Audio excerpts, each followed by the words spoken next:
And welcome all to the Select Committee. You have 10 minutes with us on this, so we'll hand it over to you to talk us through your submission. So thank you. Thanks, Madam Chair. Look, there's no right way to arrange government departments, so anything can be made to work. And if you want to get rid of the Ministry for the Environment, this is, from a legal point of view, an elegant way. So that's good. However, in my view, a separate ministry remains the best way to ensure that environmental problems are properly addressed.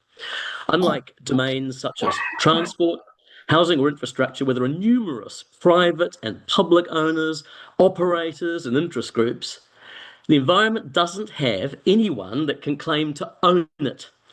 All of us are dependent on the environment of which we're a part. Now, in my view, it makes sense to have an agency whose job it is to ensure that the consequences for the environment of all our other policy interventions are properly understood. If we can justify a separate ministry for regulation, we can certainly justify a separate ministry for the environment. Now, as the Officer of Parliament charged with keeping under review the system of processes and agencies that make up our environmental management system, my advice to you is that this change is unlikely to help the environment. And I want to underline 3 points briefly. First, bundling these agencies together undermines an important principle of public sector advice, and that is the need for contestability so that elected officials, in other words, ministers, not public servants, can confront and make the big trade-offs. There's a real risk with a mega ministry that trade-offs will be resolved within the organisation and that the differences will not be aired with ministers where accountability for those trade-offs should rightly sit. Now, neither the previous nor the current government have made a convincing case, in my view, that to reform the RMA you need 2 acts. But if you are all agreed that that's the right approach, then surely it would make sense to have different ministries responsible for the 2 different acts to ensure that the trade-offs between them are properly presented. Frankly, I don't have a lot of confidence in large, internal, bureaucratic trade-off exercises. A Ministry for the Environment overseeing a Natural Environment Act would better ensure free and frank advice than a mega ministry trying to reach a compromise it hopes all of its ministers can swallow. There's also a transparency point that you as a select committee should seek advice on. Right now, the Ministry for the Environment has 2 appropriations, one for environment, one for climate. You need to find out in this merged ministry if there is going to be an appropriation for those things. With my EEE, which I bring to you once a year, my estimate of environmental expenditure, I can tell you what's being spent on those items from the budget. I may not be able to do so anywhere near so easily if this is all just put into a big blender and you can't see what's being spent on the environment. Okay, my second point. If you believe that a smaller number of mega ministries is better, then you should at least be prepared to consider merging MFE with MPI. Now, that may shock some people, and it's not my first preference. After all, many of our most pressing environmental problems are associated with primary industries like water quality, greenhouse gas emissions, and erosion. So I suppose there could be a problem for free and frank advice about those problems if you put those together. But look at it another way. The current proposal is to create a very urban-focused ministry. It seems to have been the inspiration of people who live in cities and see the environment as being all about cars and houses and urban design and infrastructure. But the vast bulk of the natural environment is outside of cities. Most of New Zealand is rural. And I think rural people are much closer to the natural environment. They work in it. Forests, farms, vineyards, they all rely directly on the health of the environment and climate. And MPI understands that. It's got serious technical capabilities in areas like biosecurity and animal health that are much closer to the natural environment than people advising on how many apartments you can squeeze around a bus stop. Now, I worry that this agency won't understand rural New Zealand and the people who live and work there. In short, the merger facilitated by this bill treats the environment as though it were a branch of planning law. It isn't. The environment intersects with every corner of public policy. Which brings me to my third and final point. If ever there was a time to avoid an upheaval, it's in the middle of a massive legislative reform, which you as a committee are overseeing. Officials will already have their hands full trying to make complex new legislation work and develop national direction across a bewildering array of topics. It's the worst time for people to be sizing up new managers and reapplying for their jobs. Furthermore, the government has decided to upend regional councils, which will cause even more uncertainty for the implementation of new law.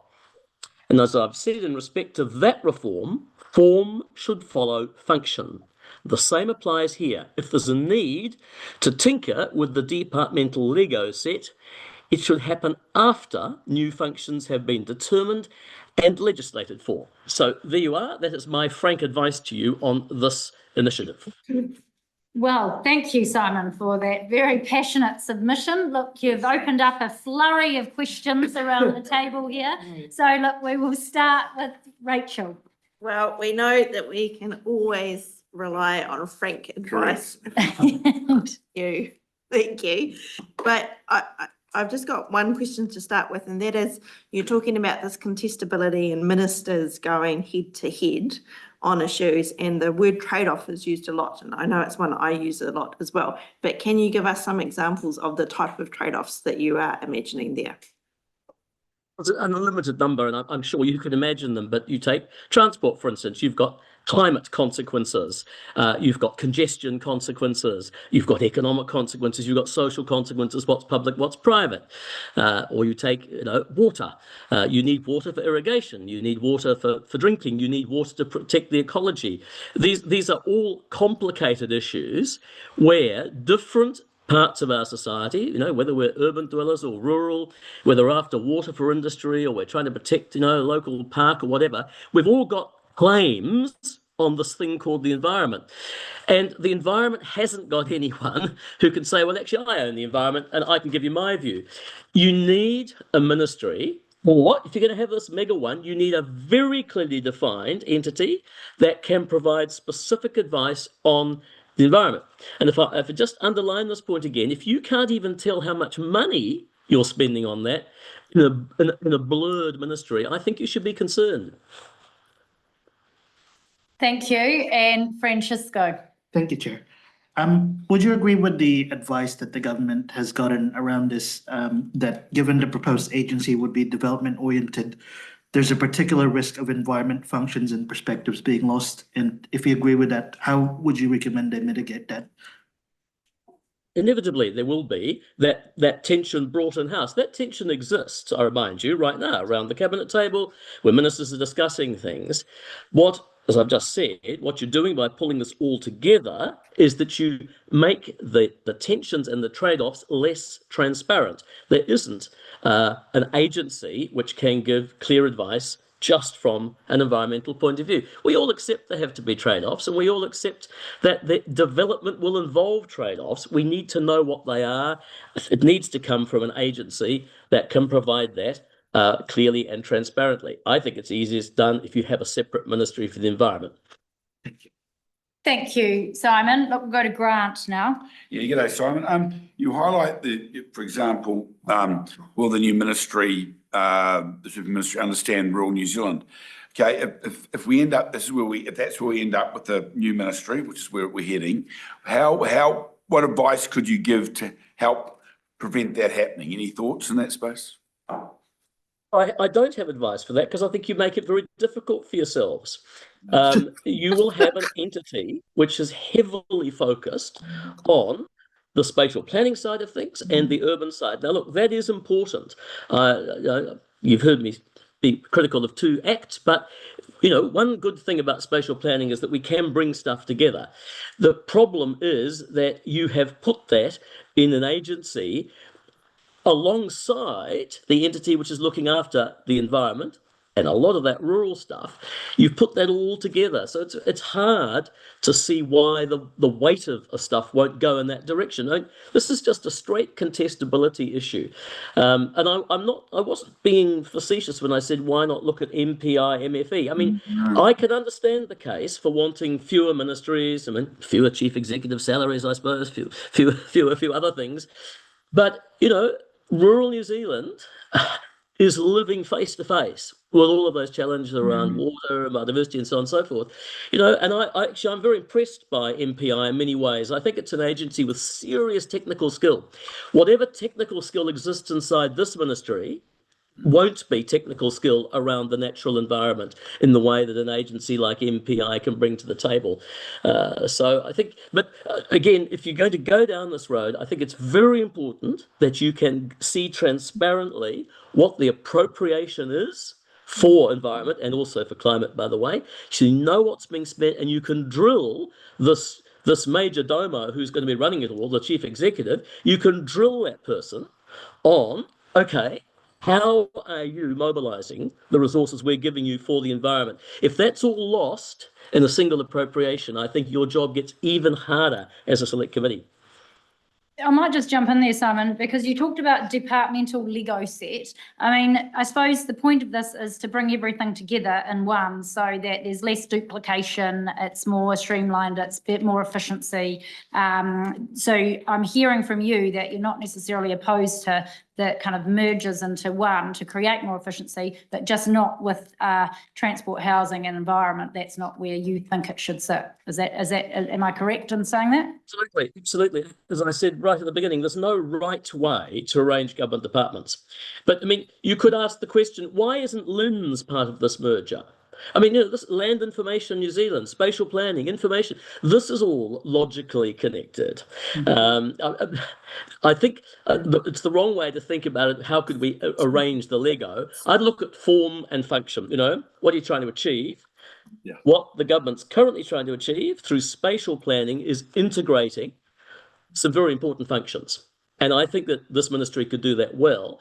But it's also trying to achieve something environmental, which is a bit different. And so keeping those two apart, I think, would be a better plan. Okay, thank you, Simon. One last question from Priyanka. Just super quick, since you've suggested alternatives, Simon, we had a submitter who suggested that MFE, climate change and DOC could go together. What are your thoughts on that? I don't agree with that. DOC is an operational department. It's a big land manager, and it needs a lot of real technical advice and land management advice.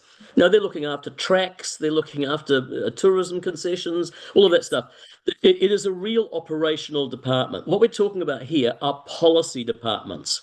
And I think it's a question of deciding what policy areas you should pull together. And there may well be other agencies you could put with MFE if you wanted to, but I wouldn't recommend that one, actually. I think it's chalk and cheese. Okay. Thanks. Look, thank you very much, Simon, and to your team for the submission today. We've heard your message loud and clear, so thank you for that.